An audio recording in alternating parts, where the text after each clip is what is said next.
Skin Culture, 4,000. 4,000, it goes 2,000, 3,000, 4,000. 4,000 is the most intense, obviously, right? I did this about 4 months ago, and I got such a good result that I just bought another one. I want to do it again.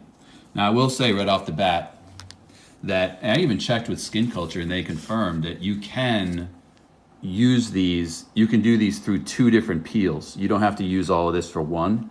I didn't do it the last time I used it all, but you can actually just use half of these and get a peel and then do another one like 3 or 4 months later. So you get 2 for the price of one. Just a little tip. This stuff is great. It is, in my opinion, it's the best peel on the market that you don't have to go to a dermatologist or, you know, some kind of a professional to get a peel done. But even if you go to a professional, the only peel that I can think of that's better than this is the really deep peel, which is really intense. I mean, that may not be for everybody. I highly recommend this one. It's not cheap, but if you get it on Amazon, you might be able to get a deal.